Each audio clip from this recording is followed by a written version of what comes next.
I got my $1 Copic. Copic? I'm going to go with Copic, but if it's Copic, please let me know. Anyway, I had no idea what color I got, so I will reveal this right now.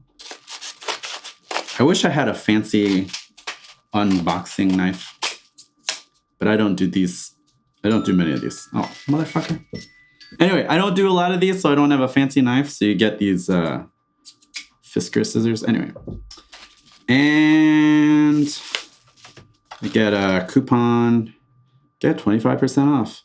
I'm assuming that this is like a general coupon, so if you use that code, you can use that code. And, ooh, okay. So this is blush. I wasn't sure what type of shade, if it was going to be dark enough to do an entire illustration with it, or if it was going to be a lighter thing where I would need to work off some line art. So I've got my setup here, and we'll just come up with something while I talk about Copics. Oh, these are the sketch markers. Oops. The sketch markers, which have the brush tip, which I really like for shading, and the chisel tip, which I rarely use. It's 2025. This year, I was hoping to do a number of ink sketches to sell on my website. But I learned that alcohol-based inks are not light safe, meaning that over time, they will fade.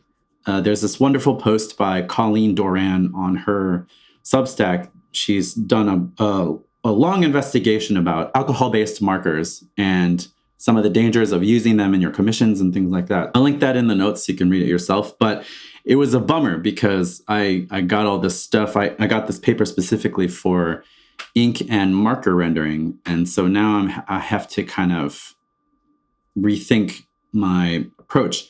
I believe that if you store them properly, the alcohol marker renderings will last longer. But you know, who stores a commission properly in this nice hermetically sealed things? Like, usually it's something that you want to hang on a wall or something and show off to your friends. Anyway, you know what Copics are. You love Copics. I love Copics. Let me figure out something to draw. The depressing thing about these not being light safe is that I really like rendering with marker. Copics blend very well. There are more affordable brands, to be sure, and they have similar pen tips. Copics are not the only alcohol-based marker that you need to use, but I just love the way that they blend. I love the way that they lie on the paper.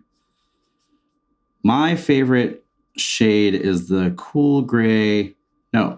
warm gray number 3. The warm gray number 3 has done a lot of work. I used to do in-person commissions at cons with the number 3. And I still might bring Copics with me for sketching at conventions. But now I feel bad about charging a fee because these things will not last. The brush tip is really great for line art, just getting some thin to thick lines if you do that. And the nice thing with lighter shades of Copics is that they build up well. So once it dries, you can go back over it and build up more of that shade to give the area a little bit more depth if you want to. I'm bummed that I learned that they're not light safe. But what's worse, like not knowing that and then selling a commission and then, you know, a couple of years down the road, the person who bought it from you suddenly looks at their commission and it's all like faded and gross. Yeah, that's got to be a big bummer. So I'm glad I learned now instead of later when it was time to put more of these up.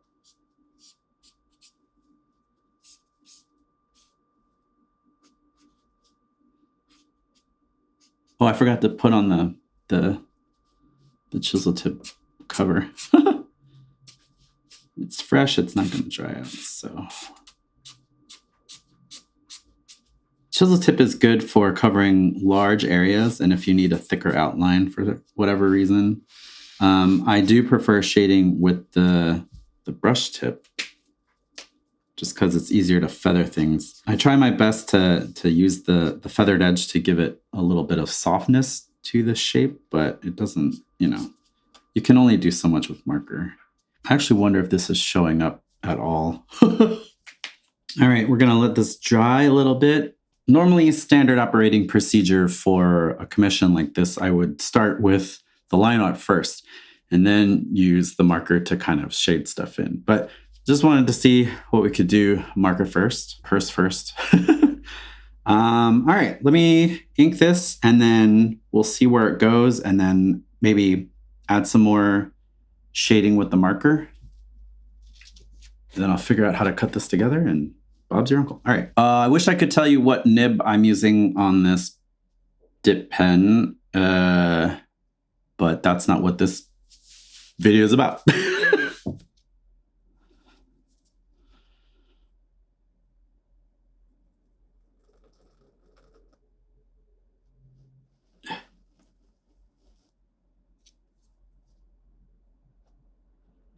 Usually when I'm inking, I try to put the thicker part of the line towards the bottom of my shape. I think I did a video on digital inking a long time ago. I don't do many tutorials anymore, mostly because they take a little time to edit together and I'm on deadline.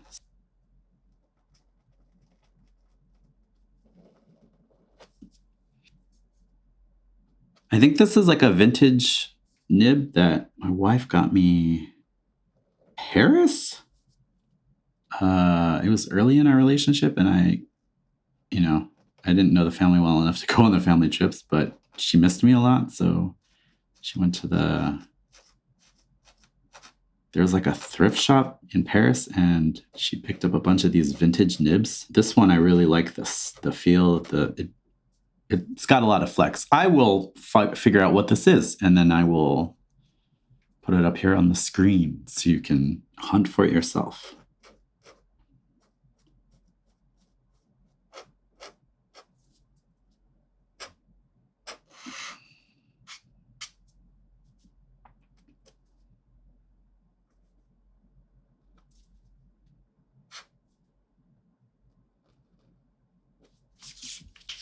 Turn the page. I always turn the page. If I'm inking digitally, if I'm inking traditionally, if I'm drawing traditionally, if I'm drawing digitally, I always turn the page, which is weird because I didn't do it while I was using the marker.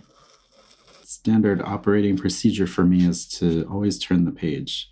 I have more control when I'm pulling a line rather than pushing a line. Sometimes if I want a thinner line, I do the push method, but in general, pulling a line towards me feels like I have a little bit more control. So that's why I rotate my page often. Oh, see, that sound you don't get digitally. I mean, I love Clip Studio, but that scratchy sound, that's pretty cool.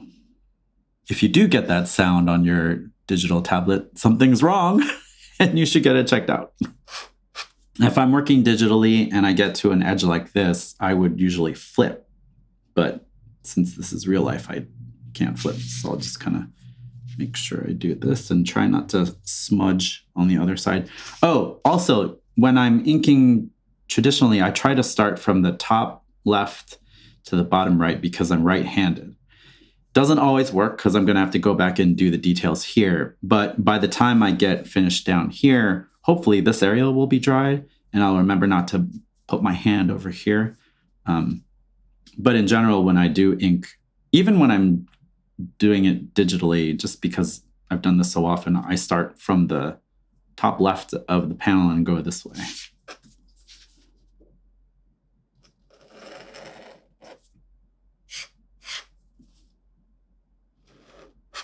I'm also trying to hold it loosely because got a long drawing session always. And if you grip too hard on your implement, you're going to get a lot of wrist strain. So I try to hold my drawing implement as loosely as possible. Sometimes if I get too into a section, I'll forget and then I'll have to like bust out the KT tape and all the various wrist braces just to give myself some support. All my creatures have baggy eyes because I have baggy eyes. So why should they have any fun? Oh, I messed up. I still got the smudgies over here. Oh, well. That's why I won't be selling these. Between the smudgies and the inks fading, I don't know. I got to come up with a solution. Actually, what I would probably do is wait a couple hours between parts. Like I would do the body stuff, most of the body stuff, and the major outlines, and then just do something else to let it dry, and then return and finish up the details. But, you know, I'm trying to film this as quickly as possible. So inevitably there's going to be some smudges. That's okay. The nice thing about, the nice thing about holding your drawing implement lighter is if you need to do the little flickies for cross hatching and such, it's a little bit easier to do. You might not be getting the hatches in the exact spot that you want, but that's part of the beauty of hatchies, is that you can just kind of let chaos take over and get those happy accidents in and see what happens. Maybe I can turn this ink spot into like a pin, or like a little detail. What else can I do? All right. I think that'll do it for the inkies. Let's let it dry a little bit. All right, except for the big spider there. I think most of it's dry enough that we can go back in and try to get in some more textures. I mean, what really is there to say about Copics? You love Copics. I love Copics. They're way too expensive, but they're a breeze to play with. They blend well. Even with a single color like this, you can get a lot of detail and variation out of your rendering. I mean, they just work. Sometimes they just work. Alcohol markers in general are fun to play with. There are cheaper ones that you can get at like Michael's, or if you have a local craft store, they probably have a knockoff brand of Copics. And honestly, with the fact that they fade over time, it doesn't really matter if you use Copics or not. I don't know. Maybe there's a stigma against artists who use some of the budget brands at a convention when you're doing sketches and stuff like that, or commissions, but the shit's going to fade anyway. So get what you can afford. And you can definitely afford a $1 one. I don't know if they do this sale every year, but I posted about it on my community tab. So if I hear word of Copic doing another one of these promotions, I'll put it there so you can hop on it and get you a cheap Copic. But I mean, any alcohol-based ink marker is going to give you fairly similar results. You just have to decide whether or not you need the brush tip. I mean, you could get away with just using the chisel tip too. I see a lot of industrial designers, they use the chisel tip markers for rendering things like cars and stuff. So if you don't do creatures or monsters or characters, and you do like more hard surface stuff like mechs or cars, then a chisel tip is perfect for your needs. Some of it's not fully dry, so you see that I'm getting some of the ink bleed into my chisel tip here. That's okay. Oh no, my hand went into the spider. That's why you should always wait till your inks are 100% dry before you go back in and do more fine finishing touches. But I'm trying to film this in one go. So, okay. I think that's going to do it for this little doober. Woohoo. So it's a Copic. A Copic is a Copic is a Copic is a Copic. I guess if you scan it or photograph what you're done with, it won't fade because you'll have a digital copy of it. I mean, the physical one will fade, but at least you'll have a digital copy that you can make prints of, stuff like that. If you make something that you really, really enjoy, you'll have it to keep forever. You'll still see a lot of people using these for like sketch covers. If you give them a blank comic, and they'll do stuff like that. So like, you know, they're still popular. People use them all the time for a reason. They just work well. You know, even with this one color, you could get a lot of variety out of it. Imagine if I had another cheapo Copic that had a little bit darker of a shade. We could do some fancy blending and all that kind of stuff. So Copics work. Other alcohol markers work. I'm going to link that post by Colleen Doran. She has an alternative brand of markers that she likes to use, which is a little bit more affordable than the Copics. I only got this one because it was $1. You know, I haven't bought Copics in ages. So there you go. If you're looking for something more permanent in terms of traditional media and in terms of shading, I think watercolor is the way to go. I'm going to be reviving some of my grandmother's old watercolors, and maybe I'll film some of that as I go through it. Next time there's a $1 Copic deal, I'll try to share it. And I don't know what else to say. They work. They're fine. They're great. I love them. I hate that they're not light safe. If they were light safe, I would be doing so many more marker drawings and putting them up on my shop. All right, I'm going to stop rambling. Bye. Give me one.